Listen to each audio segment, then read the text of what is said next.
Namaste. Welcome to another episode of Navavimarsh podcast. So today we have another exciting reading session, the book reading session in English. So today we are going to introduce a new book, a very important book. The book name is Maharanas. Okay. A year of war for Dharma. So this is a book written by a very well-known author, activist, okay, and a philanthropist as well, who has worked tirelessly to actually help the Hindus of Pakistan specifically. Okay, so and we owe a great debt to him, Dr. Omind Ratnu, who has been a tireless individual who has built his own organization. His organization's name is Nimitte Foundation and Dharma Foundation, and they have been helping a lot Hindus of Pakistan and also Bangladesh and other regions to actually escape persecution, religious persecution they are facing in Bangladesh and Pakistan specifically.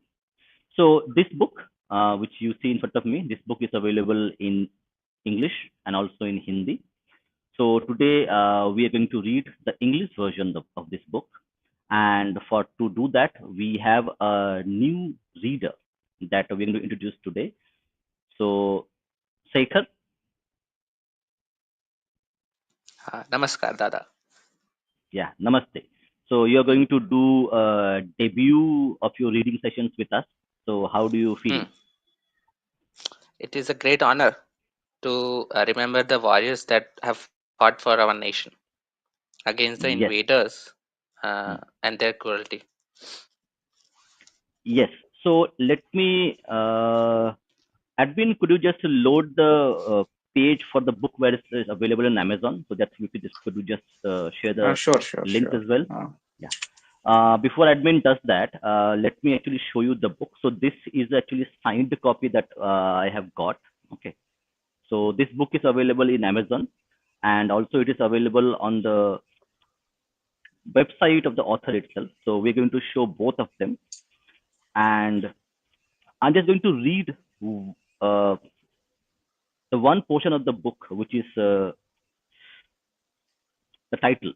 The title has one specific paragraph which I wanted to read. Okay. In the meantime, the admin will actually show and also link the pin the website, the link in the chat so that people can actually go and buy the book if they want it. The book that is going, the book that is going to become a sacred scripture in each Hindu home. The book that will destroy the lies woven around the glorious Hindu resistance for 1,000 uninterrupted years of Islamic invaders of various hues.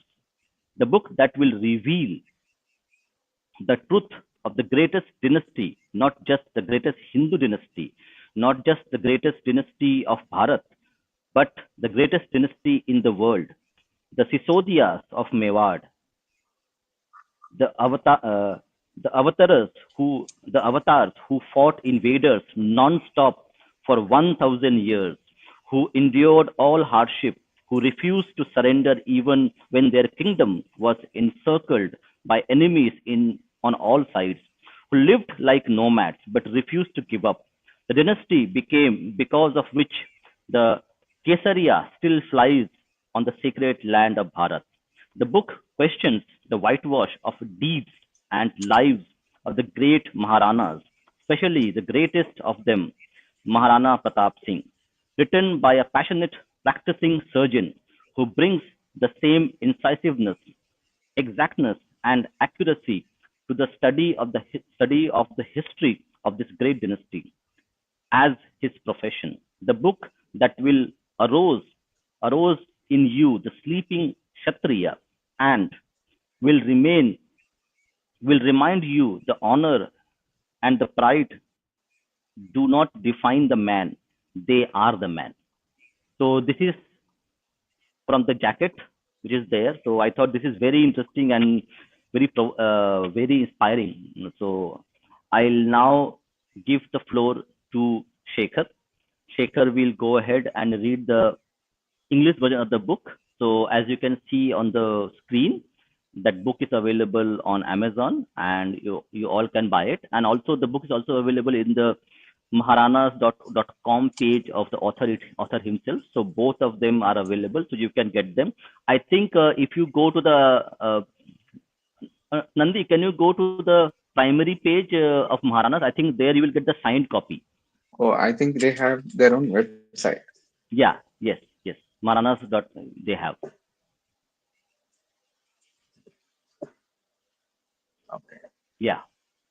So on the Maharanas author's own page website, you will be able to get the signed copy of the book here, both in English and in Hindi. Both are available. So both of them are available. So is feel free whichever you want to buy. You can buy the book directly from admin. Just could you add the link as well for the Maharanas website so that people can come Okay, and I'll visit it? just copy this link Yeah. in the Hmm. description. Yes, please do that.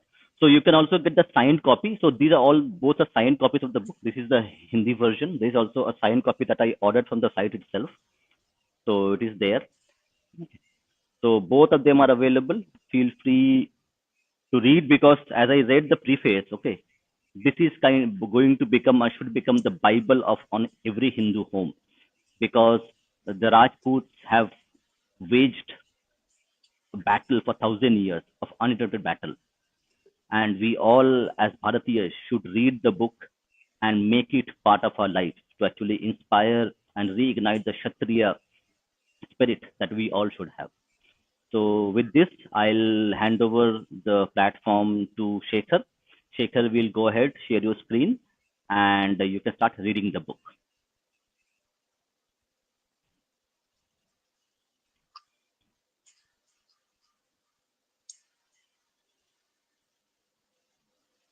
Hmm.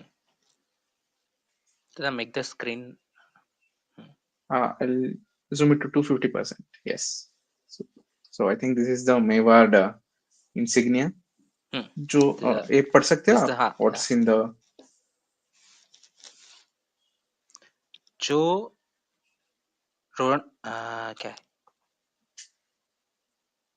दड़ रखवे धर्म को ती रुको ही रुको रखवे करतार. हाँ जो दर्द रखवे धर्म को तेरी ते ही रखवे करतार समथिंग रुको नहीं, यहाँ पे मीनिंग है, like you ये there's also a translated. नीचे उसका लिखा है हाँ the one who bears dharma steadfastly is protected by the divine. Dhrud, I think it's Dhrud word. So No, being firm. the language written in insignia is Marwadi.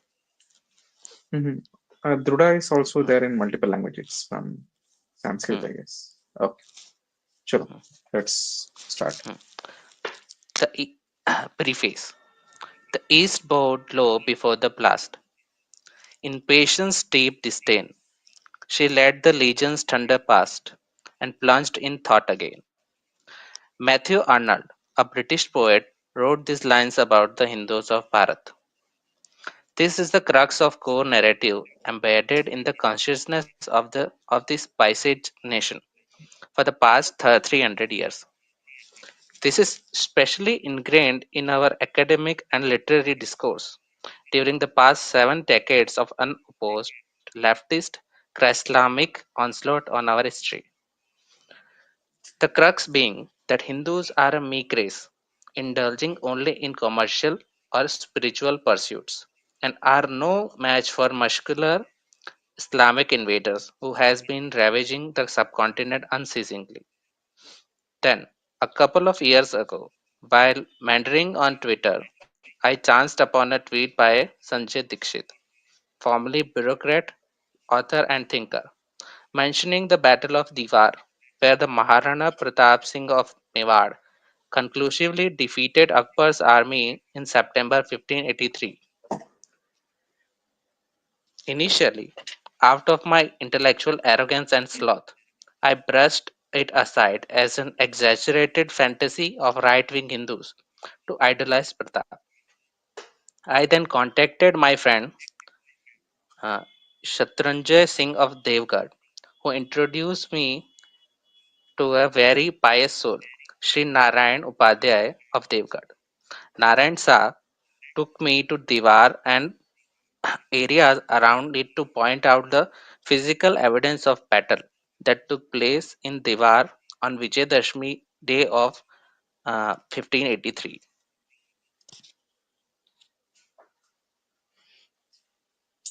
I think these are the images of the Memorials of the fallen memorials. soldiers at Diwar. Hmm. Mhm. I saw Interesting. the memorials of Johar practiced by brave Hindu women in Diwar. Beside the ancient pathway, paved pathway used for the movement of Mewar's army, which were dotted with resting places and water holes to nourish and man and beast alike. He took me to Raj Samad, where the history of royal clan of Mewar, penned by Telugu historian Ranchod Bhatt Tailang, is engraved in stone and clearly mentions the Battle of Diwar in detail. 700-year-old pathways of Mewar army. So paved pathway का मतलब होता है they have paved stones as a Hmm. pathway, uh, Yeah. and it's They had usually roads for for big the armies. army marching. Yeah, army marching and mechanized army usually, because Hmm. mechanized army needs pathways for easy movement. Hmm. Okay. I saw the hoof marks stubbornly engraved on 5-century-old pathways refusing to fade with time. I personally interviewed reputed historians of Mohanlal's Sukadiya in University at Udaipur, senior historians of like Professor K.C. Gupta, and younger ones like Manish Shrimali endorsed the happening and significance of Diwar. I saw innumerable references in the books by reliable authors who testified to the validity of the crucial Battle of Diwar, which established the freedom of Mewar from the clutches of Mughal ruler Akbar. While digging up the facts around Diwar, two books that were critical in substantiating the facts of the battle were Annals and Antiques of Rajasthan by James Stott and Veer Vinod by Salyamandas Shaimandas. Flipping through the pages of these books, I chanced upon the life and deeds of entire Sisodiya dynasty of Mewar and was baffled to learn that the life and deeds of Maharanas of Mewar and what these great kings of Mewar achieved with so little in hand. I was thrilled to read Mhm. about these amazing characters and incidents woven around the lives of these great kings of Mewar. It filled me with immeasurable pride that with such limited resources they could defeat these ruthless murderers. Unfortunately, we find some we find very few written records of these Maharanas. Three primary sources have been referred to by almost all historians and authors while penning the history of Mewar. Engraved stone carvings in and around the Hindu temples and forts, Vanshavali, family tree, and records and Khaiti, records and of deeds ख्याति. of Mewad's royal dynasty. Lokashruti, local folklore woven around the lives of Maharanas. So Lokashruti is currently being considered very important part of history through oral history that is passed on from generation to generation. Yeah, and the temple structures which Yeah. were used to engrave the history of the dynasties and Mhm. other stuff are very important. Like in the south, Yes. Yes. the Cholas and the Pandyas did Yes. with the temples. The destruction of Mhm. temple played a huge role in the destruction of our history because the engraving was Yes. done to preserve the history on the temple only, the Yes. main battles and the important stuff. was done on the temple complex. Yeah, they were very important part of history that Hmm. recorded certain events that had been done in the past and for the welfare of the kingdom. It's quite astounding that people don't know about these characters, the heroes of our history. Hmm. Even in Rajasthan, I find the mentions of the founder of the this dynasty of Mewar, Sisodia, Bappa Rawal, only in few lines in even in the Rajasthan textbooks. Only few lines are Hmm. written about them, like they some defeated some guy somewhere, and that's all. Hmm.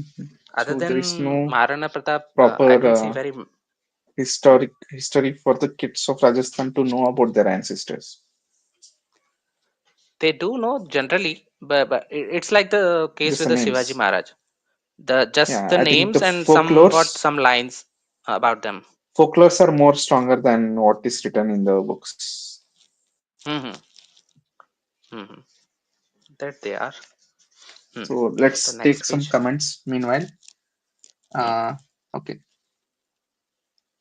okay. Rishi is saying Shabash. Okay. Hmm. So he insists It's not. on the pronunciation of No, Diwar it's not as Diwar. uh, Mhm. Diver. No, no. That's in English. In Hindi or What's the Marwadi, it meaning will of be Divar. Diwar actually? What's the meaning The of wall, Diwar? Is there a meaning? wall, wall, Uh-huh. wall. Divar means So wall. is there a big Like they had wall? become the wall against the Mughals and Uh-huh. invaders. Okay, that's why it's Hmm. very important. Hmm. This is also a So place, I he's think. also naming Devar. Shamal Dasji. Hmm. Uh-huh. Hmm. Let me just show the map. I think I have a map. I think this is the map of the whole Rajasthan state. On the Hmm. east, you can see the desert. In this is Aravali Mountains, right? On the east Yes. side of the Hmm. Aravali Mountains, there are lots of forts again. Hmm. So where does Because the this fall? economic activities would only go from this area, no, to Gujarat, from Mm-hmm. northern sector to the coast, the southern coast. Mm-hmm. They will Mm-hmm. have to go from this valley, Okay. where the So they Mewad have is to go to the strategically coast here located. to Gujarat. Yes, yes, yes. Mm-hmm. That's why the repeated battles against the Mewas, Uh-huh. and the reason why they were able to fight back, because they would tax the heck out of them, the Oh, invaders, there was a valley merchants that tax. will come. Uh-huh. Yes, but they didn't want to pay the tax, so they would initiate the wars against Mewar for that reason. Oh, it's called Haldi Ghati, क्या? The Battle of No, Mewad bhi no, hai. Haldigati was initial battle where he took the Mm-hmm. leadership Is role and this began fighting the back. Diwar was, I think, this is main battle, which after which there was no bigger battles. I think the defeat were what I think this is defeat was the for Mughal fort, was I too think, big. right? Hmm. This is the Vijay Smarak Hmm. for the historic Diwar Hmm. battle के लिए. I think this was the Hmm. I don't think this there is was the any Vijay fort Smarak. in the. Hmm. This is Maharana Pratap's victory statue in Diwar. I think these are constructed modern in the modern era to commemorate the victory Hmm. of the battle. So Smarak. even They the, have the, the created Smarak. royal dynasty maintained Mm-hmm. their Sisodia historic are still references like the post Rana independence. Kumba Also, they are and very famous. hmm. Sisodia family. In the Mewar region and in Marwar region, they are very famous. But if you go for northern, Mm-hmm. where Jaipur and those lie, there is not much. How to say that? mm, there is no significance for them, Mm-hmm. like for the southern areas, because they were fighting against the southern areas. No, the Mm-hmm. northern areas were the vassals of Mm-hmm. Mughals. Mm. That's why. See, even if you go to the uh, Pratap Singh one, okay, cool. Hmm. Okay, I'm just showing for the this statue. I really find it fascinating, this statue. So yeah, so Mewat comes here, and it's on I the think this coast. was. Mhm. Hmm, I can also go on Google Maps if you want, so that I can show hmm. satellite image of Mewar of the present.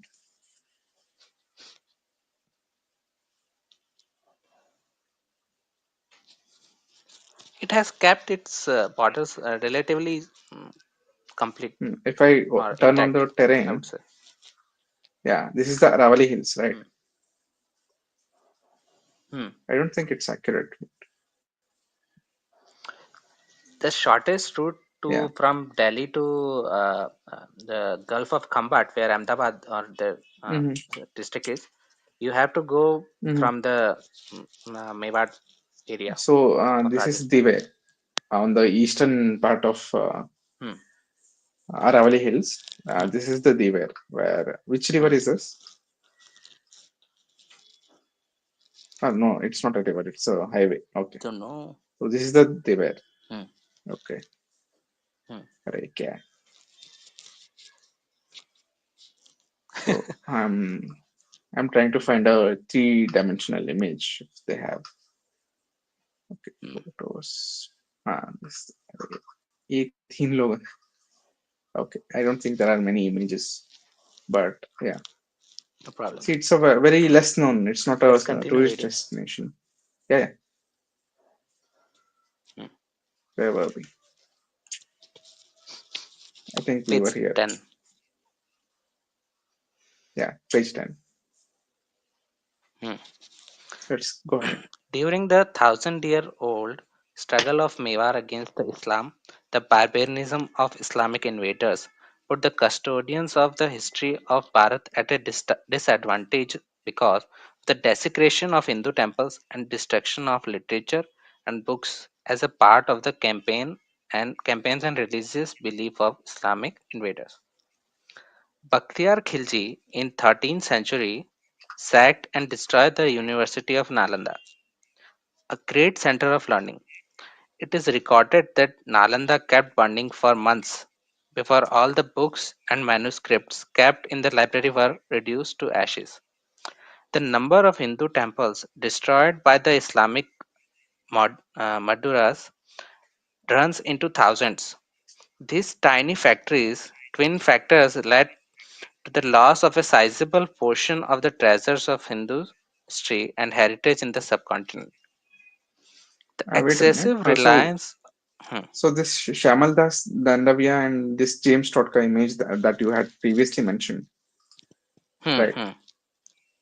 I think Yes, they have given the images in they were the the bottom part of the. two writers who have studied and written on the Hmm. history of Mewar. Hmm. Okay, let's Hmm. continue. Continue.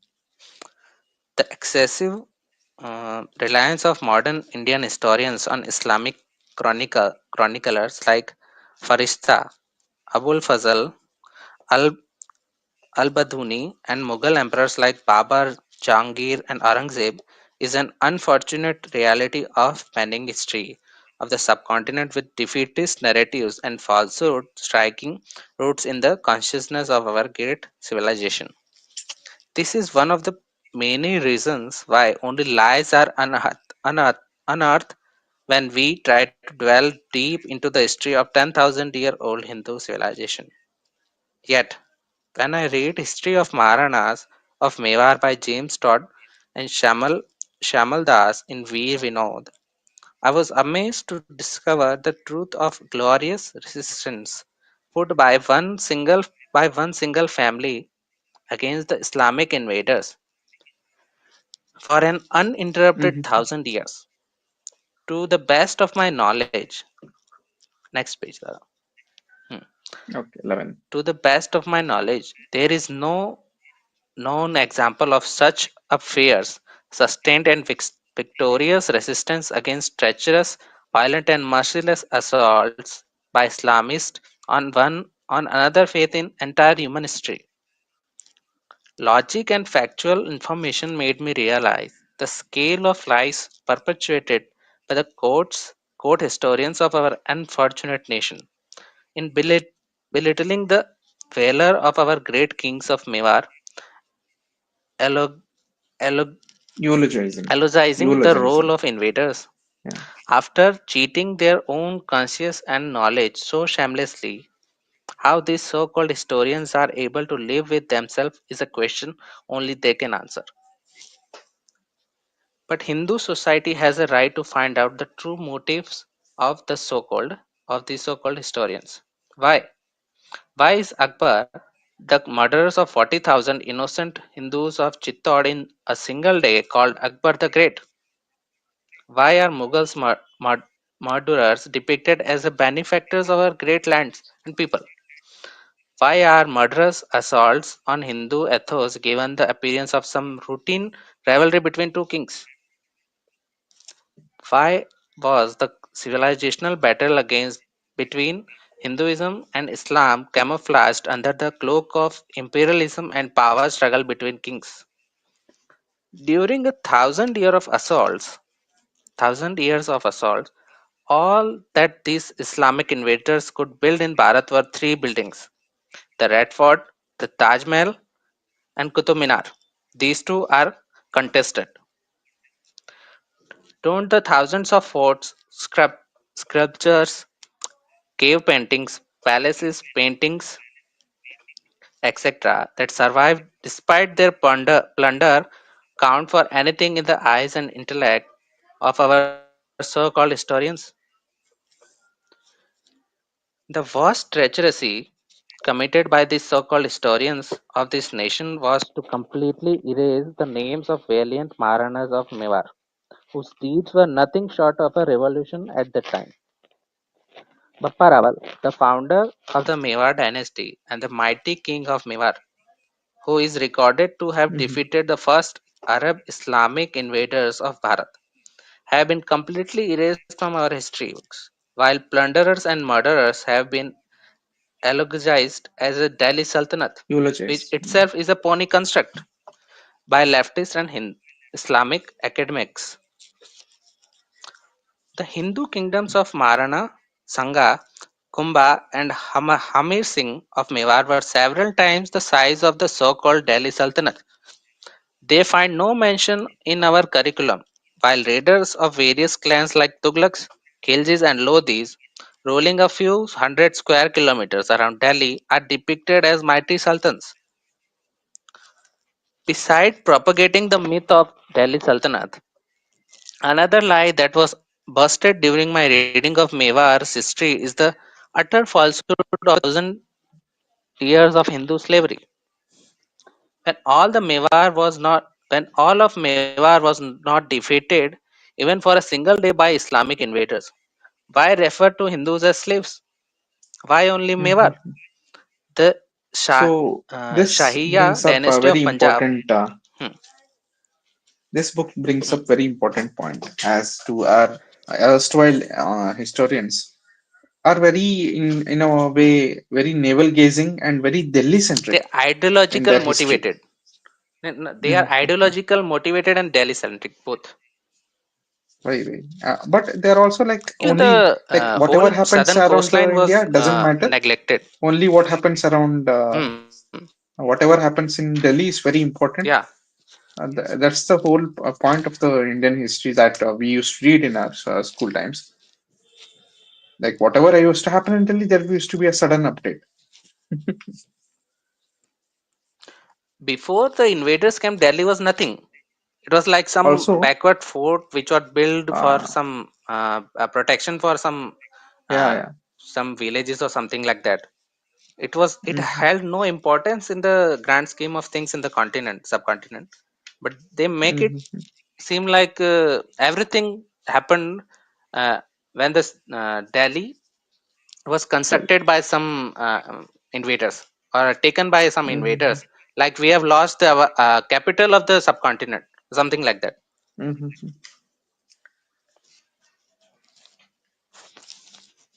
Okay. Continue. Continue. Hmm. Reading.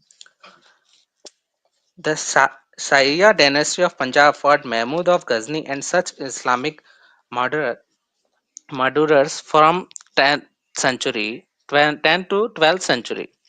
The great Lalita Didyamukta Pida of Kashmir was instrumental in halting the Islamic invasion into north and central India in 8th century. The Gujara Pratyahara kings of central India were dreaded by the Arab invaders, and Pratyahara king finds mention in Arab history as a king of Jur, which was described thus: among the princes of India, there were no greater foe of the Mohammedan faith than he. The Jats of Sindh who destroyed Muhammad, Mahmud Ghazni's retreating army after the latter had plundered the Somnath temple, and the great Maharaja of Chalukya who defeated Muhammad Ghori in 1178. The Kakatiya, Ahoms, Kalinga, Hindu kings of Bengal, the Cholas, the Rashtrakutas, and countless such Hindu kingdoms have been the victims of this selective amnesia and were erased too. Some Western historians like John Mill and Richard Eaton started this tradition of creating a larger than life image of Islamic plunderers and belittling or completely obliterating the names of Hindu kings who resisted the Islamic invasions throughout the history of the Indian subcontinent. Most Hindu historians actively participated in popularizing this completely fake version of Indian history without investing enough time and effort in chrono-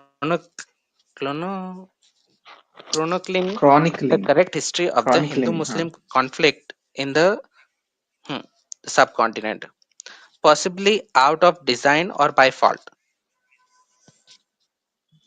Some did it in the false belief that by ignoring the muscular Hindu resistance to Islam, they could prove the superiority of India's spiritual culture over the materialistic culture of the West and the Middle Eastern invaders. Whatever. It is also an index of intellectual sloth, mediocrity, and a certain degree of capitalization of the Hindu leadership and the Hindu elite.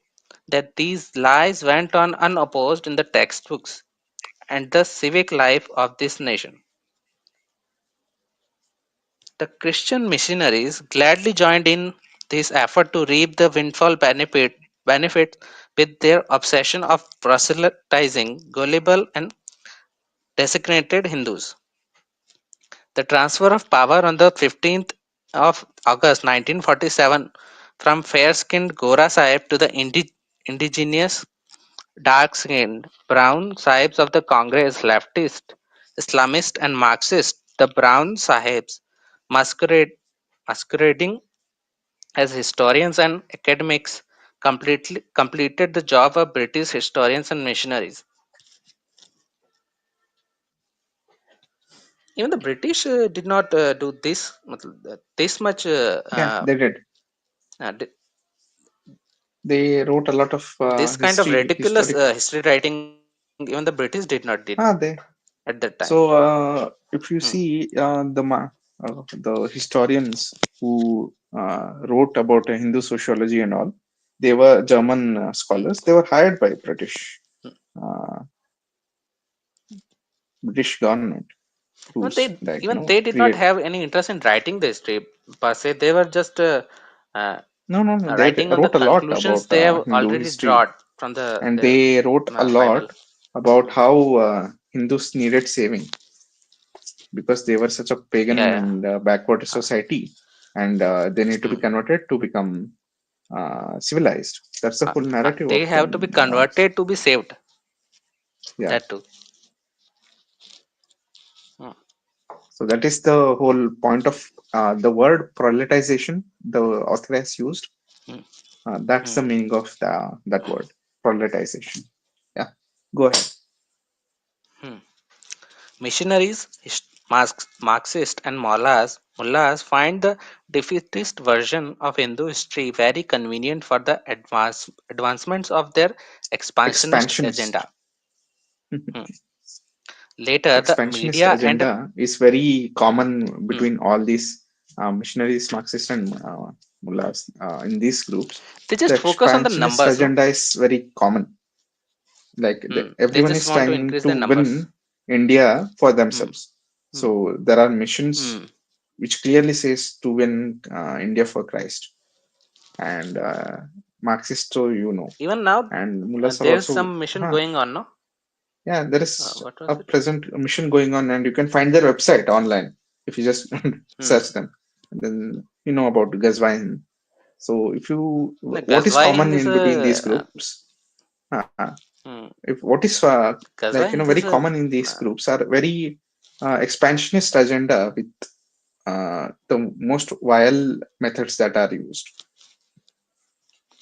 they can by capture academic capture. from the by force. They can capture by force, so they Mhm. are invading the society. So So in to the destroy colonial the period, they societal did by cohesion. force. In the Hmm, neo-colonial era, they cannot do it, but hmm, so they do it through neo-colonialism. hmm, So the instruments of war have changed, but their motives, yeah, remains the same. hmm. Goals remain the same, just instrument Yeah, changed. yeah. Later, the media and Macaulay Putras, after the Macaulay, or the evangelized Hindus to join the Anglicized, Chorus, hmm? Anglicized Hindus, though, who have Anglicized Hindus so to there were lots join of the क्या बोलते हैं, middle class Hindus who have been educated. They lost their own roots bureaucrats, no, and they've basically. become Uh, huh? Yeah, brown Bureaucrats sahirs, and brown elites, I think. officers, bureaucrats and elites Hmm, who lost their hmm, roots from their nation and became closer hmm. to their colonial masters. To retain the power, So basically, I to think. say they are like this is why when this is where identity politics fail because Hmm, when they're still they have brown skin, they talk the local language, but their hmm, consciousness is not of the Indic consciousness, but their consciousness stuck with their colonial masters who think they are superior. hmm. Their colonial masters and their ideology is superior, So they're and that's why they are anglicized Indians. hmm. In shape and form, they're Indian, but by Yeah. brains or intellect, So they're this English. is exactly where identity Hmm, politics fails hmm, because hmm, identity you can say that they are Hindus, educated Hindus, hmm, but exactly if you see the consciousness of their thing, they're not related to their hmm. They roots at look all. like Hindus, but they are not They, yes, Hindus in their thinking. yes, yes. Hmm, They don't have the civilizational ethos. They have forgotten their hmm, roots or they have never been introduced to them since their childhood. So they look at their hmm. own civilization of their native culture as something uh, very They demonic denigrate or their own pagan culture, no? or denigrate. Yes, Hmm, if you see what's happening hmm, to Mahakumbh Mela, like if you see the narrative going on in various social media, yeah, you can all see the this very reporters are clearly. Indian only. Yes, Yeah, yes, they the are all reporters of are the Indian Indian origin. Hindus only.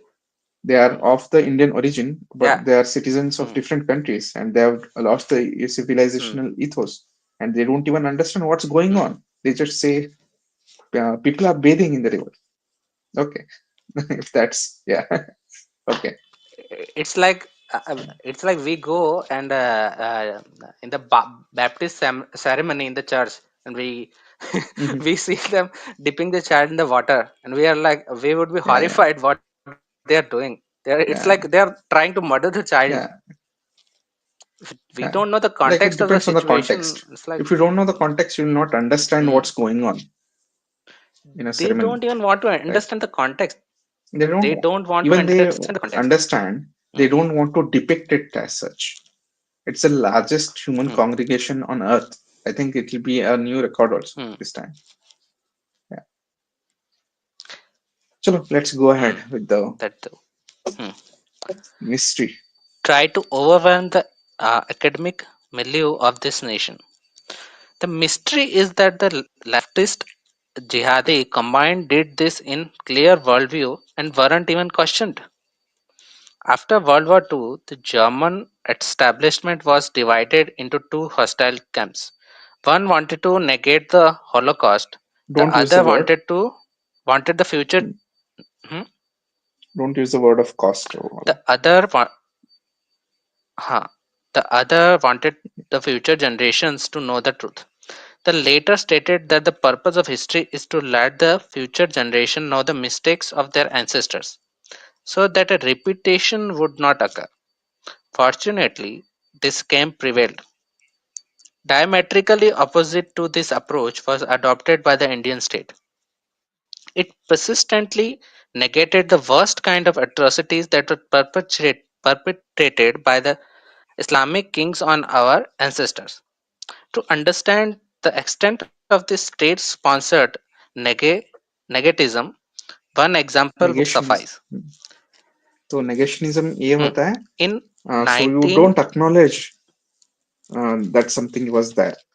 Negationism में it's ये like you होता है ignore the whole कि situation हाँ, like it never ignore the whole existed. situation, it never Hmm, existed. ये भी hmm, state sponsored किया है. hmm, Which country with its tax money of hmm, its own citizens would be willing to erase its own hmm. history? India. Indian state would do. Hmm. Yeah, In 1989, the West Bengal Board of Secondary Education issued a circular, circular stating that Muslim rule should never attract should any never. criticism. Hmm. It's like we are living in some foreign country and they are issuing Mhm. orders on us to never Issuing, talk about your yes, ancestors, yeah, whatever happened to them, something. The destruction of temples by Muslim rulers and invaders should not be mentioned. Then what do we mentioned do? only. This is the level of censorship that we are They are still not even facing in allowing us to certain talk about levels. it. Yes. They are not allowing us to They, talk about it, nor they are allowing us to so, rebuild it. It's like so what? censorship of Where are such we? information and Some kind of censorship of jails. specific books, censorship of historical books that of certain, Hmm. I think it's worse than burning books because you are denying of an entire civilization of their own history. See, we Hmm. are not asking people to go back and live in the 5th century. We are Hmm. just asking Yes. Yes. for the entire truth so that we'll know our history, and based on our civilizational ethos and values, we will build our own decolonial uh, Hmm. future, They should know the which are not, history based on our own to proceed. civilizational ethos. Hmm.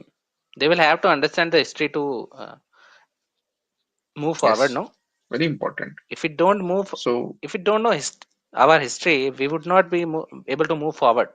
We would be in a vicious cycle where we don't know what happened mhm, and what are we going to do about it in the future. yes. Hmm. A detailed Chalo. two-column table was attached with the circular. The first column combined the prevalent content that was based on historical fact, and the second carried the changes required to be made. The first column was titled Ashuddho, faulty and impure, and the second Shuddho, correct and pure. This circular was sent to the publishers and authors of books. The instructions was explicit and authoritarian. The publishers and Okay. authors It's are being directly to not to requested schools to. also. It's directly to the publishers and authors. So they never The states, actually it's wanted like it to we are in come out. Soviet Union. We were in Soviet Mhm. Union, no?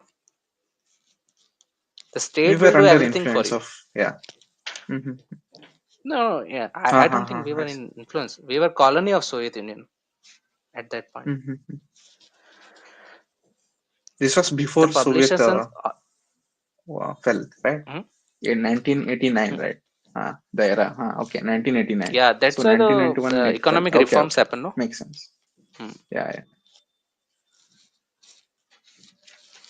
The publishers and authors are being requested to incorporate the amendments. Books published by them have these ashuddho in all subsequent edit editions and paste a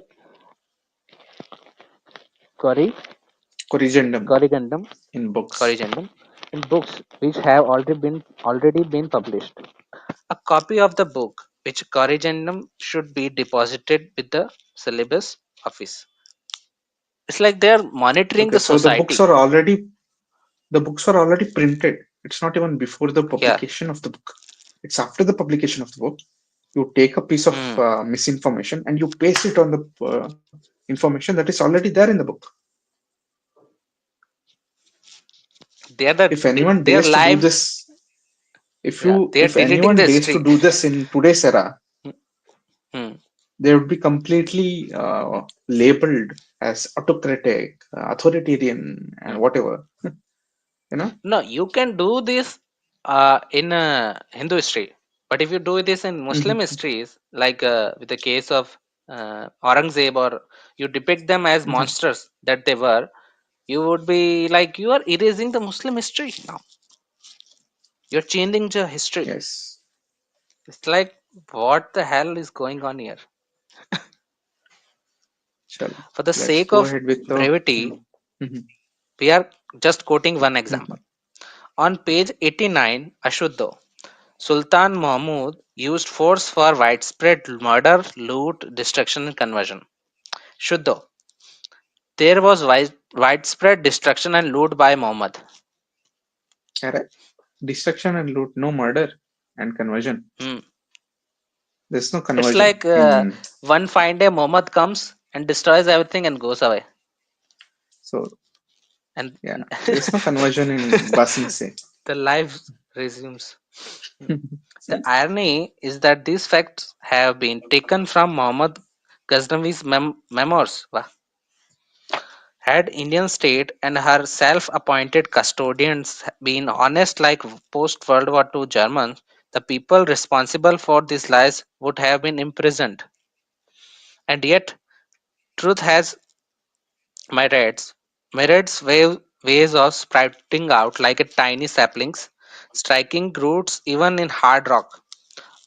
Honest historians like Robert Orme and James Todd in 18th and 19th centuries, respectively, very laboriously chroning- chronicle the Chronicled. historical facts on Aurangzeb and Mewar dynasty.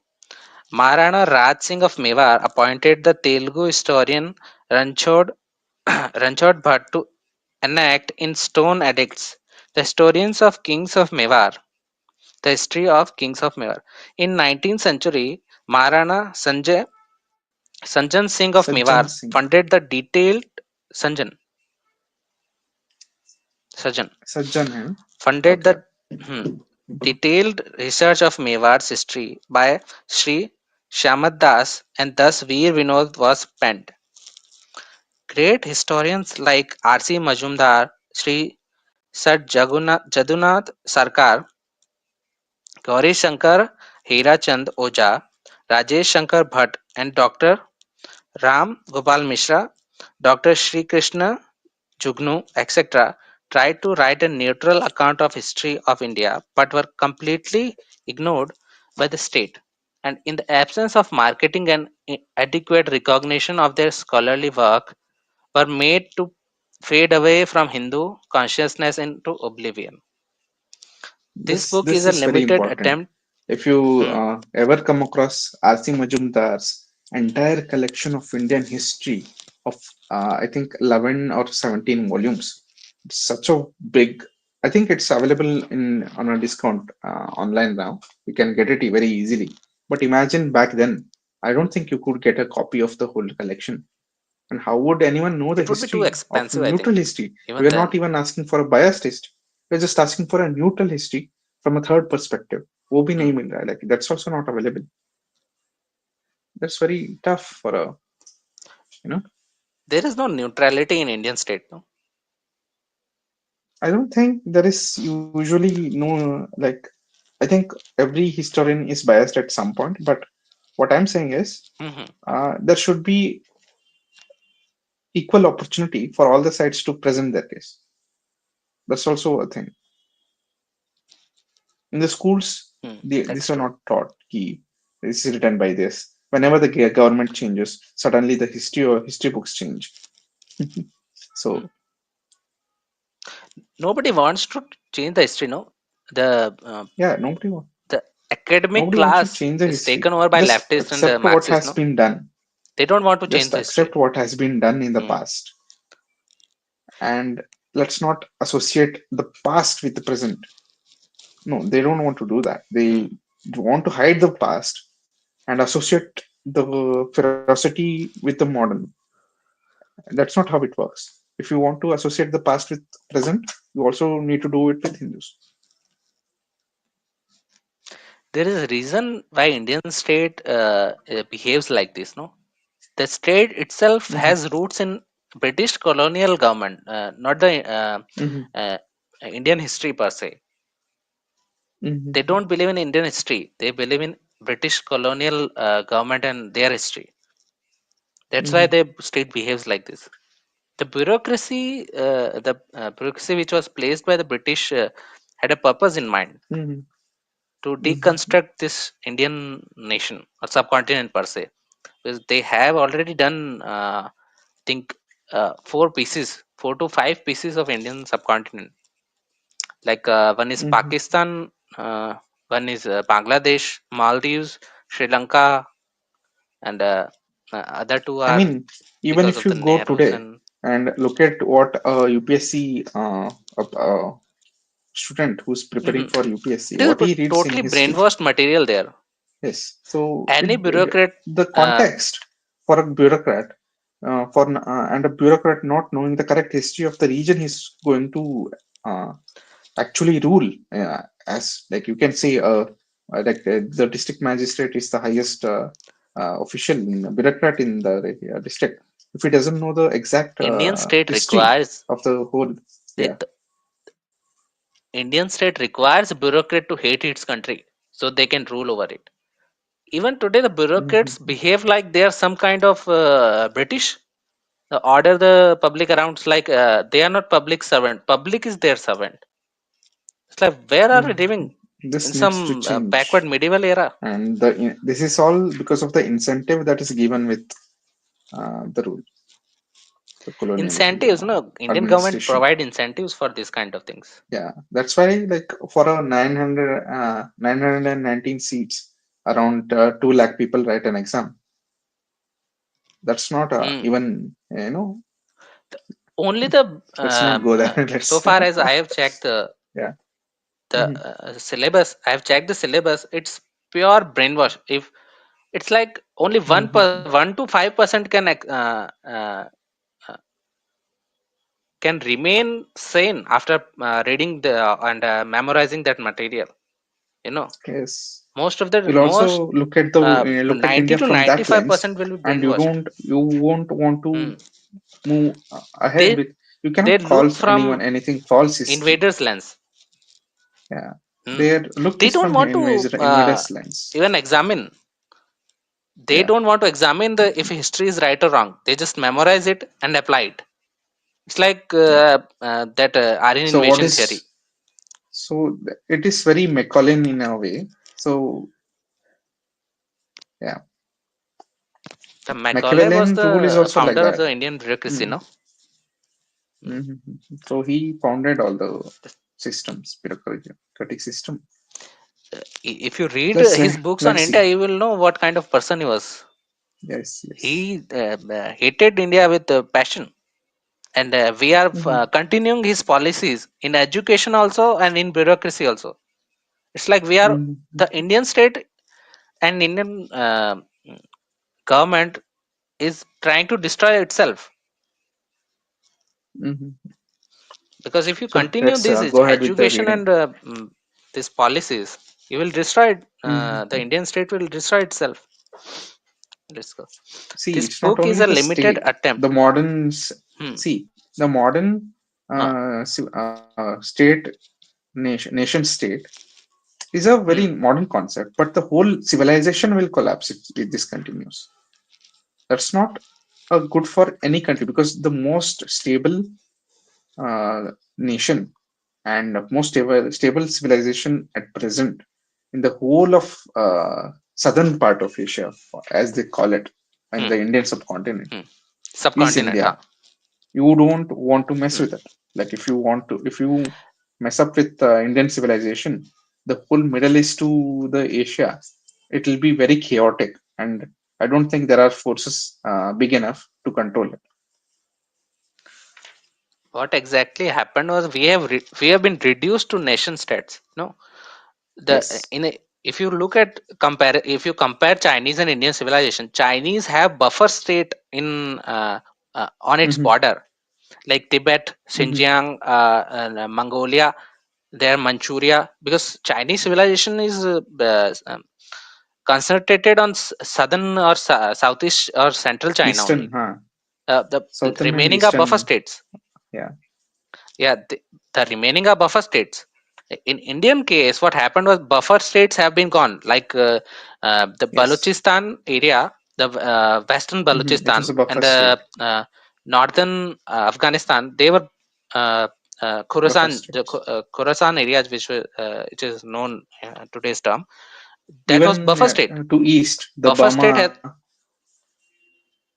the no, no, Burma Myanmar was not part. a buffer state. Southeast Asia was Hmm. buffer state for India. Burma was Indian in under Right, Indian right. influence, Indian and Chinese combined Hmm. influence. The Hmm. the buffer states have been gone, and the invaders have actually taken peace out of the Indian civilization's territory, main territory. Like you take Yes. southern China, you take out a Hmm. piece out of Chinese civilization there if you take it. But if you take let's Hmm. say Xinjiang, there is influence, Chinese influence, but it is not part of the Chinese See, it's civilization. not only It is a the buffer region; state. it's also the population Hmm. who don't know that what are they The doing. population They don't. concentration. They don't even know if or who their ancestors are. They deny Indian origin. They want to consider all the Turkic and all Because the they Middle themselves Eastern are not origin. they don't consider themselves Indian. No, that's the Yes, problem, they because don't want buffer to. But states, yeah. they, if that's the problem, the if you give Indian territory where the two major dense areas of the Indus Valley and the Ganges Delta, both of dense Mm-hmm. population centers of Indian civilization you have been taken. So what are going to, Mm-hmm. they will not, see themselves the ancestors of uh, their ancestors as invaders rather than the population that was there which was invaded. Mm-hmm. The Stockholm syndrome is like on peak there. Okay, let's No go problem. ahead with the Hmm. anything. Let's This book finish is a the limited preface today. attempt. Hmm. This book is a limited attempt to rewrite the history of the great Maharanas of Mewar, with a prime focus on Maharana Pratap Singh and his successful campaign against Akbar. This book also questions the premise of two historical lies created around a non existent Delhi Sultanate and equally su- superfluous label of Superfluous. Hindu slavery. Hmm. I have tried to Superfluous. narrate the stories of these Maharanas with whatever information I could lay hands on from the written records of Veer Vinod and James Todd, on the records written in various royal houses, to local folklore. This book is an attempt at dismantling the white lies woven around 1400 years of Hindu Muslim conflict in the subcontinent, and rekindling the self respect and honor of the Hindus on this globe as we look back at the amazing stories of these great Maharanas. I can only hope that young Hindus take up similar endeavors all across Bharat and do alternative research and bring forth the truth about the Hindu resistance to Islamic invaders. Be it the Kakatiyas of Andhra, Govdas of Karnataka, Ahoms of Assam, Jats of Sindh and Rajasthan and Uttar Pradesh, Mhm. Chalukyas, Gurjara Pratiharas, Rashtrakutas, Prithviraj Chauhan of Delhi, The Vijayanagar kingdom, the invincible Marathas, and dozens of such kingdoms that faced Islamic invaders squarely. Each dynasty's history and sacrifice must be brought into public domain as a mark of gratitude to our great ancestors. Mhm. It is also our my endeavor that this book should be able to jolt our sensibilities and sensitivities alike. Hindus must realize the scale of lies that have been spoken to them and the degree of cover up of the erasure of this amazing Hindu resistance to Islamic expansionism. I hope one day an independent commission of inquiry is set up to investigate this matter and those historians and academicians guilty of spreading these lies and erasing the truth get punished for their deeds. In brief, the bottom line of this book is Islam came to subjugate us. Our great ancestors didn't let this happen. Mhm. I think, uh, yeah, we I will think talk this is about the the chapter, right? We are strategy of done with this. the. Hmm, yes. Okay, so, let me just go through the. No, no, the Okay, prefaces continue. I think there are some interesting facts here. okay, But okay. the author's thought, I think, have been finished pretty much. There is Uh-huh. some thought on the dynasty here. Hmm. The Arabs were conclusively defeated and pushed back for 500 years continuously by Hindu kings. Then came the Afghans, the Uzbeks, and the Turks, each gaining partial success in the northern and northwestern areas of India. But all through these unrelenting attacks by predatory Islamists, Unrelenting. one का मतलब saffron होता है flag of resistance stood non-stop unbent. attacks on Mhm, uh, hmm. northwestern area is very prone to attack, as we know. Like, right, It's not because prone to since his attack per history. se. Uh, Hmm. no, no. There is only one to two passes we have to control Hmm. to stop the invasions there. Hmm. Even today, if you want to come from Afghanistan to Pakistan, you have only 2 to 3 corridors Hmm. that Hmm. passes through mountains, Hindu Kush mountains. You can't Hmm. cross Hindu from Kush Balochistan Mountains. border. Okay, The, interesting name. yes. Hmm, hmm. Mhm. The Hindu Shai dynasties were there, no?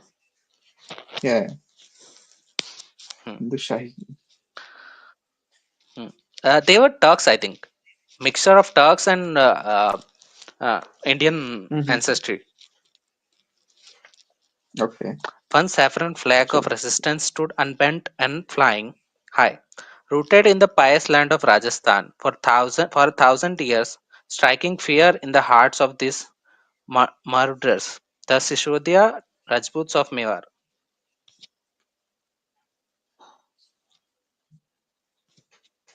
It is true that all Hindu, irrespective of their Varna, fought alongside these great kings, but the critical mass, the leadership, the fortitude, and the first blow was always braved on their chests by the glorious Rajputs of Mewar. Leadership is everything in human existence. Without leadership, men are rudderless and anarchic group of individuals. It was the Sisodiya Maharanas of Mewar who provided leadership to the Hindus of this besieged nation region throughout their heroic resistance to Islamic imperialism. These amazing Maharanas were fully aware of the death and suffering that would befall them for fighting Islamic invaders. Yet not one of them even contemplated compromising with the barbarians. Like many other Hindu kings who aligned with the invaders, the Mewar king too could have boozed, womanized, and lived off the blood of the people of Mewar. Instead, they chose to resist, suffer, kill, and die for the honor and preservation of Hindu Dharma.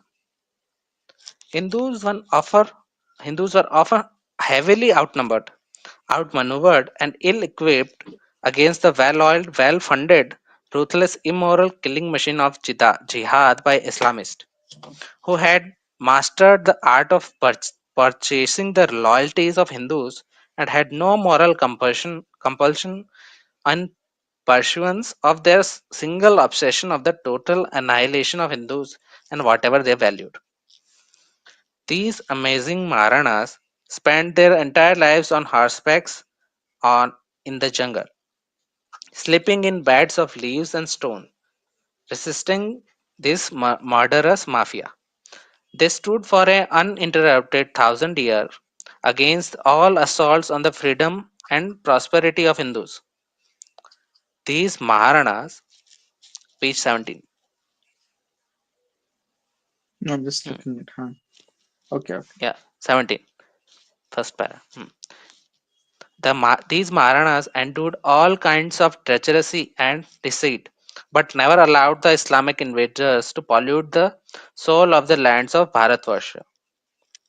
The Maharanas did not sheath their swords, bend their spears, relax their bows, or let their arrow be blunted, even when death and despair danced all around them. These amazing Purushas, celestial beings, are living embodiments of Kshatriya Dharma, which teaches us to stand fearlessly against all adversity to protect our women and deities. In their deeds and death, the Maharanas proved that Hindus are not a bunch of wimps wallowing in cowardice, but lion hearted people capable of fighting steel with steel, fire with fire, and blood with blood. Two Maharanas who stood out in this long lineage of great Sisodiyas are Maharana Hamir Singh and Maharana Pratap Singh. Both inherited a shattered, founded Mewar and yet, by sheer grit and meticulous planning, recovered the kingdom from the brink of total collapse. Both taught us through their life and action that freedom and dharma are non negotiable. No price is too high for preservation of both, no sacrifice too costly, and no suffering intimidating enough to forsake freedom and dharma. Had the kingdom of Mewar splintered under the weight of Islamic tyranny, our northern and western borders would have been overrun, and within decades, we would have become another Afghanistan. There was no other hope Mm-hmm. for Hindus at that time except to look up to Hamir and Pratap, who raised the banner of Dharma single handedly. So, I think west of their kingdom was pretty much converted by the 16th, Mm-hmm. by the time Mughals came, no? Yeah, Okay. uh, So okay, even before that, okay. I think 50 to 60% got converted by the time Mughal came. Mm-hmm. Hmm. The western side of the Indus, western side. Mm-hmm. Yes, The eastern side of Indus was not that much, I would say. yes.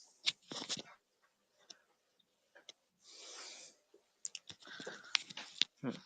They had vessels, I think, in Punjab region, the western section of Punjab, today's Vassal states, Pakistan. yes, They they had had. vessels there. They Yeah. had vessels there. Hmm, hmm. And that is the reason both of these Dev Purushas must be venerated. Because if we are Hindus today, it is solely because of them. Both gave hope to the Hindus. Hamir against the Tughlaqs and Pratap against Akbar. All Hindus of Northwest and northern subcontinent and even fellow Hindu kings looked at them for leadership. These amazing Maharanas rallied Hindus from under the saffron flag and destroyed the Islamic invaders of their time. Both paid a heavy price in terms of their personal lives and suffered hugely before regaining their respective kingdoms. Both also proved to be Mm-hmm. critical link in the unending chain of the Sisodiya Maharanas of Mewar. The great thinker and modern Maharishi of our time, Sri Sitaram Goel writes, Rich plunder functioned as a good supplement to the religious zeal of Muslim. The Muslim practice of dividing the spoils of war between the leader and the soldiers might have encouraged the soldiers to follow their leaders through thick and thin. The Hindu solid soldiery had no such Soldiery. incentive. Hmm. Hindu Mhm. religion and culture forbade such beastly motives for bravery. But this is the very basis on which Muslim Brotherhood had been organized from the very beginning. In its behavior towards non-Muslim societies, it has always been a brotherhood of bandits. When we look back 14th century in hindsight, it draws upon us that both these Maharanas and of Mewar and their people realized that the truth about this brotherhood of bandits and treated them accordingly and kept fighting them ceaselessly. That Bhama Shah, the main general of Pratap, was an Oswal Jain, and Dayal Shah, a general of Maharana Pratap Singh during the time of Aurangzeb, another Jain, adequately demonstrate the teaching of Ahimsa did not confuse the people of Mewar. Why they venerated Bhagwan Mahavir and entire Mewar is littered with Jain temples. They also picked up the sword to fight the brotherhood of bandits that threatened their very survival.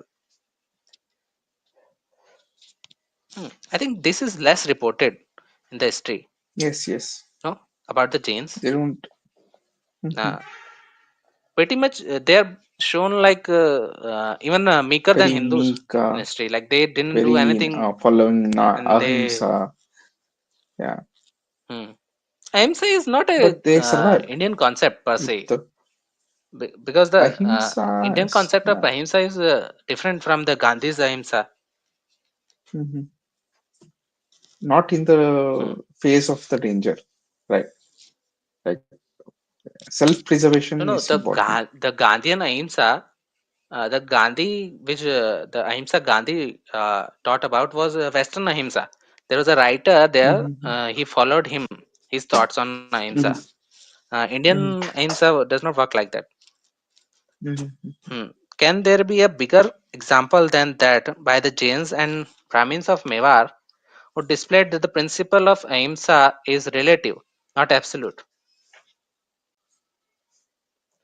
The Maharanas and the people of Mewar did not carry any baggage of pseudo morality to camouflage the cowardice that plagues a lot of Hindus today. And amazingly, these Maharanas were not merely warriors or killing machines. They were writers, poets, architects, patrons of art, builders, musicians, and protectors of all that is beautiful in life.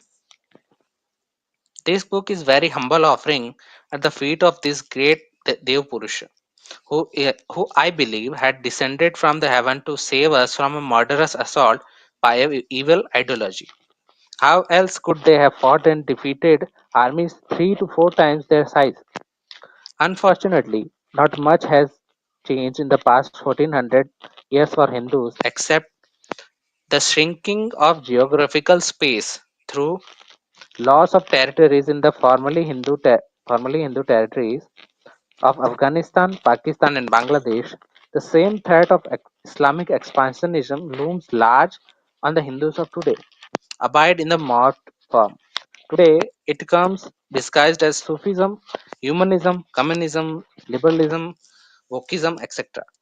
But the end game is Mhm. always the same: Islamization of Indian subcontinent, or Christianization, I think. That too added, should be added. Mhm. That should be also added. Hmm. Islamization is only for the uh, Muslims here, because all other like liberalism, wokism, humanism, that's for the Christian conversion, not Muslim conversion per se. No, I But think these are the Muslims will always modern. come on top. I think See, see, see. no, no. Muslims will always This come on thing. top because they have numbers. No here. So listen. So this humanism, communism, Hmm. liberalism, and wokeism comes under Marxist ideologies, neo Marxist ideologies. Hmm. Hmm. So Hmm. it's there, not Christian uh, privatization, but the Marxist. proletization. The Christians use this for the, what are these? What is the end goal of this? To make India poor? No, the poorer you are, the more Okay. susceptible to the No, monotheistic the religion whole you are. point of these things is chaos, so that they can get more power.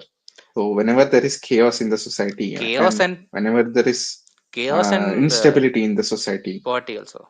so that is where the Hmm. outside forces gain resources from.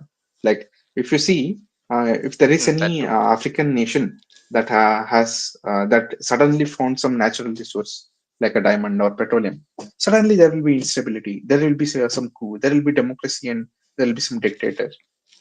Hmm. These are all chaos. Yeah, America These are will be all the there for tools of democracy. chaos. Yeah, these will be like the tools of chaos to extract the benefit of resources for themselves. But the Chalo, resources are let's only on finish this. only for short term period. No, resources will be Then they'll only for leave. short term. Because the long Then they'll term goal leave. is the conversion only. No, no, Mm-hmm. they will not And leave. that'll be No, there. the British have not left Mm-hmm. till now. No, Their all influence the academia will be works for there. British today only. Hmm. Mm-hmm. All these will be duly resisted by Hindus at a various levels. But let Mm-hmm. us revisit our history with a fresh perspective and relook at the lives of our great Maharanas who kept fighting a very muscular, ruthless, and predatory religious force and kept it in check. They fought and they won. They defeated the most immoral expansionist force mankind has ever seen. They defeated this vile and hideous ideology while still adhering to the sublime philosophy of Hinduism. They defeated the mighty and deceptive force of jihad with a determined dharmic army of Hindus who trusted and followed their Maharanas to victory or death. They delivered us from slavery and passed on the mantle of freedom won by their sheer sacrifice and consecrated on their blood.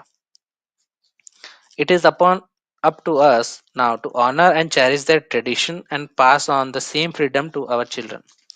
Only then will we be worthy of being called sons and daughters of these Mahapurushas of Mewar. Only then will we rise to reclaim our lost confidence and glory. Only then will we be doing justice to the legacy of the Maharanas of Mewar. Only then will we prove that people like Matthew Arnold were wrong to assert that Islamic invasions of this Vedic land was a walkover on us.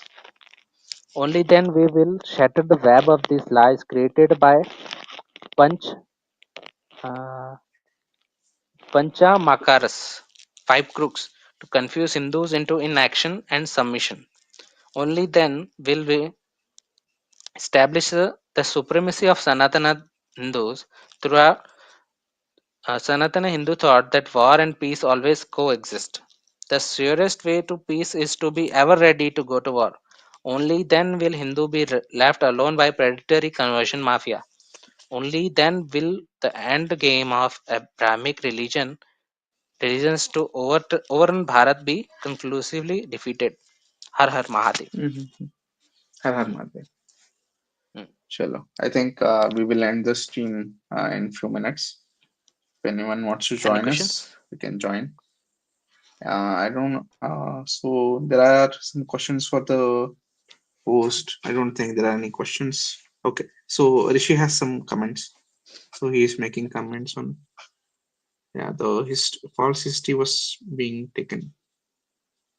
Hmm. Yeah. So it's for the myth making for the sake of modern India. True, true. Okay. Bhupenda, are you here?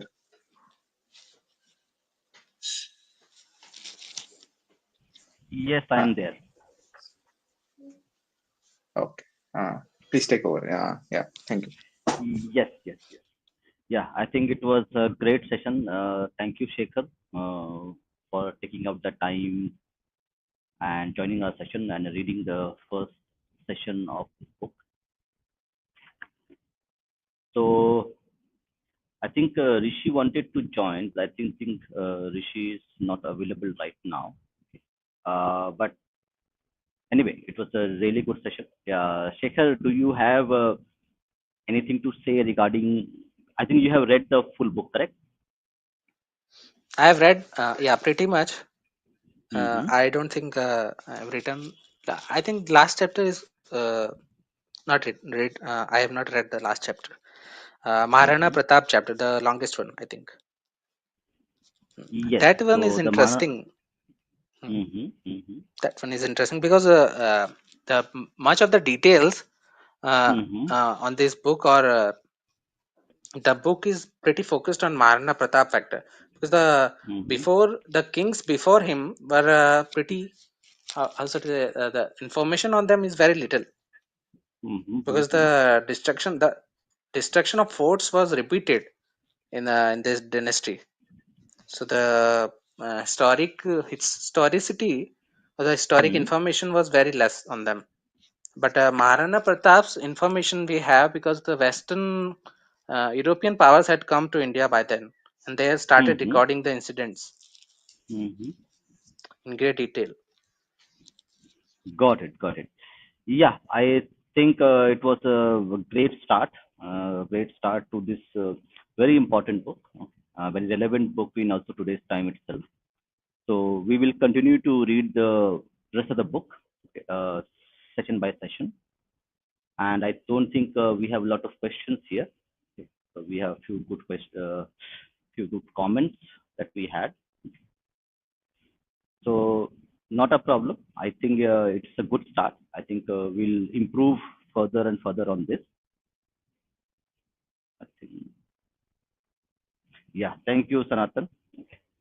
So we will end this stream today, and we just wanted to update you that okay, we have tomorrow. We also have one more session for the second reading of the book Rearming Hinduism, and we also have two live podcasts which are coming on Saturday and Sunday. I think Rishi has come. Hello, Rishi. Namaste. Hello. Namaste, namaste, Dada. Namaste.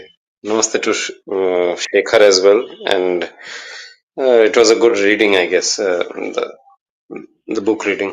Uh, just, Yeah, I was, I think. I was just a Mhm, bit busy, so I couldn't learn. I couldn't like listen to completely, but yeah. mhm. So last part I did listen. Yeah, yeah, I think we are just starting. So this is just the initial chapters. So there are, Hmm. I have read almost 50% of the book by myself, 50%.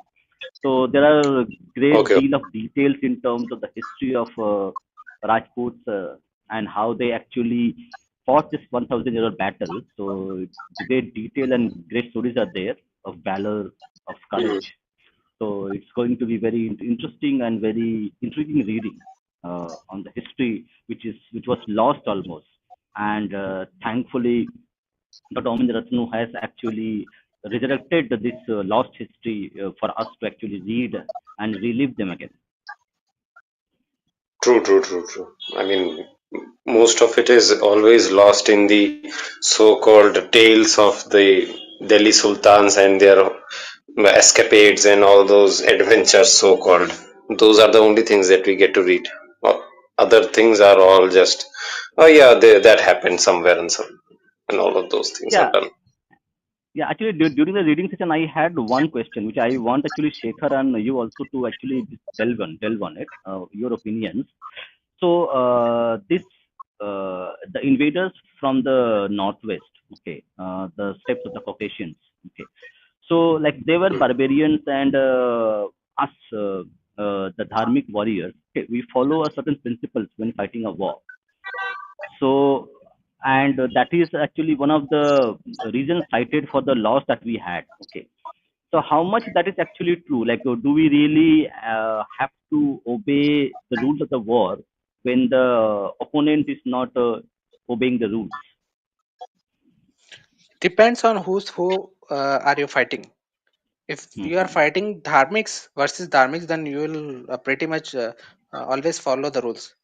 But you are Mm-hmm. fighting against plechas, then the rules do not Mm-hmm. apply. Any kind of rule do not apply there.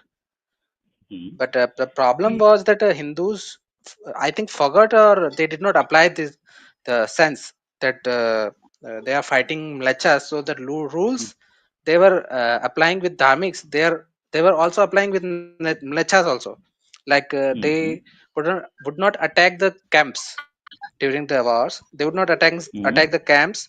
They would not Mm-hmm. raid the in the night time, and they Mm-hmm. will show mercy to the defeated, which I Mm-hmm. think should not have been done in the case of mlechas. That can only happen with dharmic kings. They, I think, pretty much confused both things. Understood. Understood. Rishi, what do you think? What could be the reason? Yeah, so based on some context, I guess I'll have to discuss this. So let's say, Hmm. so like I will be taking cue from another. I guess he's not a historian per se, but he has written a very good work actually on Prithviraj Chauhan, one of the best, I Mm-hmm. guess, and it is very like underrated. So I Mm-hmm. think I'm forgetting the name. Some Rathod, like he's a engineer, IITian. So he wrote a Mm-hmm. work like he consulted both the Turkish sources, like Mm-hmm. Firista and all of those, and even Indian sources. So Mm-hmm. like I can cite my example. So I never knew that there was actually a very good a contemporary biography of Prithviraj Mm-hmm. Chauhan.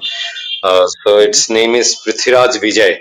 It was written by one of the Kashmiri historians who used to like who used to be one of the courtiers in Prithviraj's court at Ajmer.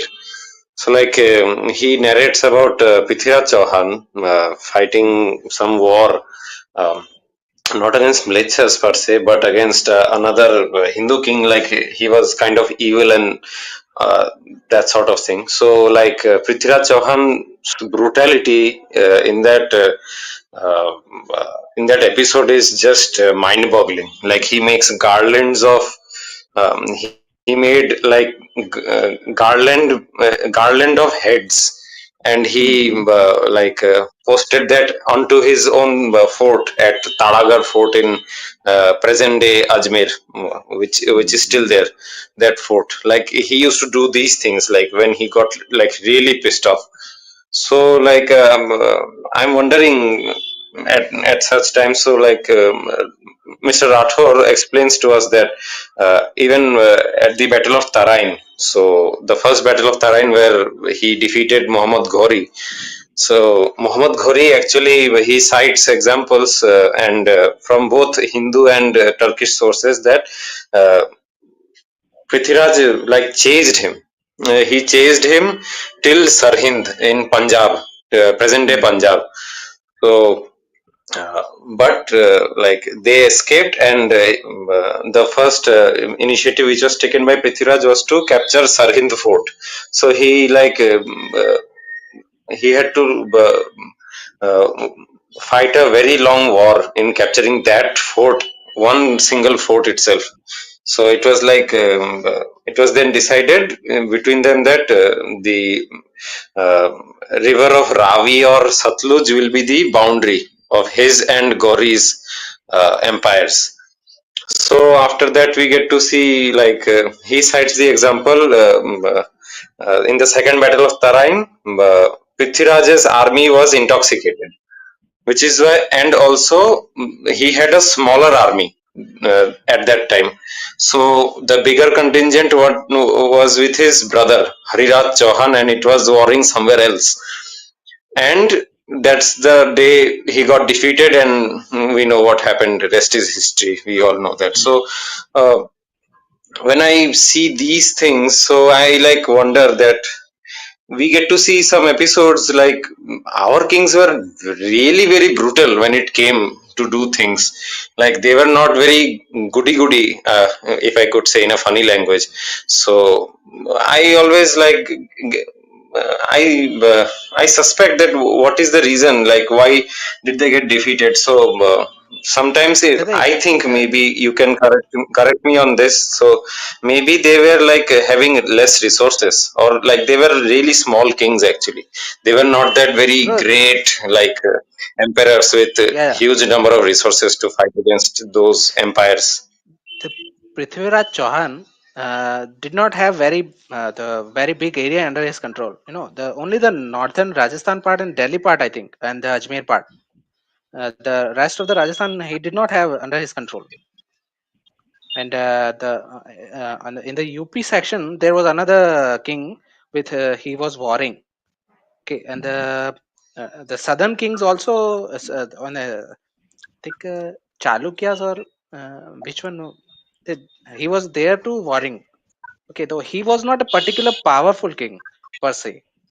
He was just powerful according to the Islamic sources. The second thing was that Yeah, every time the Hindu kings were defeated, they were smaller in number, not greater. The whenever they would have, let's say, 70 or 80,000 army, but they would fight with 20 or 30,000 only. Okay, the rest of the army would be warring or doing something somewhere else. Okay, the same thing with Talikota also, Vijayanagar. Same thing with Maratha.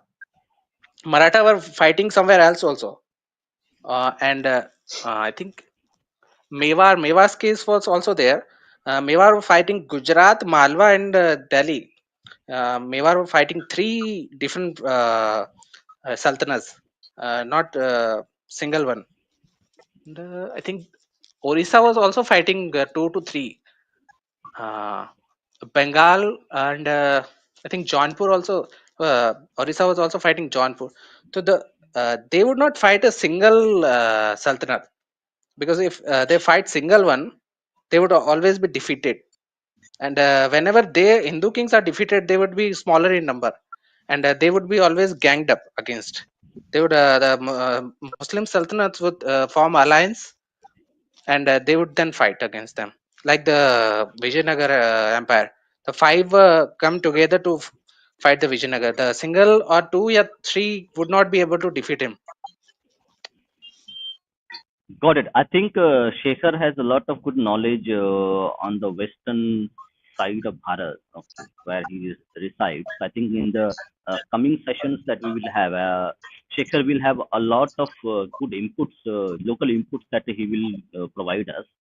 And one thing is clear, correct? So when we are reading the previous sessions with the G.D. Bakshi's book, okay, uh, on war tactics, okay, so I think it's important to remember that okay, like you are not going to win every war, okay, and that is important. That defeats will come, and the defeats will have a lot of different parameters, different reasons why they got defeated. So at that I time they think, were, yeah. yeah. Go ahead. One thing I would like to add, uh, the people don't remember, but there was a, I think, Yadava and Kakatiya dynasties in Hmm. the south and western or eastern section. What happened was basically with them was they too were very powerful at that time, but they were warring with each other. So their resources were depleted, and for exact that moment, the Alauddin Khilji came. That's why he was able to defeat both of them in a single swoop. The Yes. So in today's historians, they talk about how Yadavas and Kakatiyas were busy building temples. They were building temples and they were also fighting. ex- exactly, exactly. Yeah, actually, see, so like it's all depends on the time and space, time and the when this happened and what was the kind of situation. So unfortunately, as the author mentions, that all of these details are omitted to actually give a perception to the Bharatiya people that we were weak, so we were defeated. So I think the author, once we continue reading the book, we will get to understand that we were not weak. Yeah, there were a few flaws in our strategy.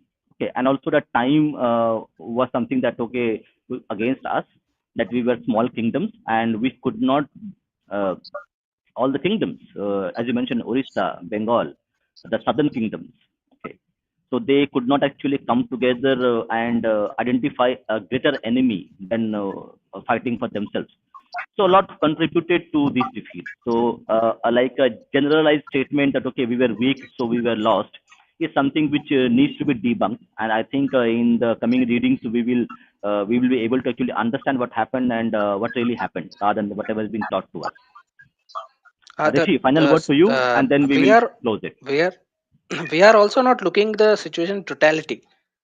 Like the with the southern kingdom's problem was that the naval trade routes and everything was disturbed during the Delhi Sultanate time. Okay, but the trade routes, sea routes are pretty damaged at the time. That's why they were focusing on the sea routes at the time, and the land. They were not able to go against the Delhi because the focus Hmm. was somewhere else there. Yeah, as I mentioned, correct, in the So in the we battle. like So Sanjeev Sanyal. No, like Sanjeev Sanyal tells, we are not looking at the situation in totality. We have to look exactly, the at the prospect of the holistically. situation. What was happening? What? आप continue करो मैं चाहूँगा. Yeah, yeah. Actually, we will end the stream now. I think Rishi, final word to you, and then we will actually end the stream. Yeah, so maybe we will get much more details afterwards because there will be further reading sessions. So I'm Mm-hmm. interested to know much more facts. So this much is enough, I think, from me. Bye. Yeah, yeah, yeah. So thank you, Shekhar. Thank you, Rishi, for joining. Okay, hope you will be joining our next sessions as well. So, but with that,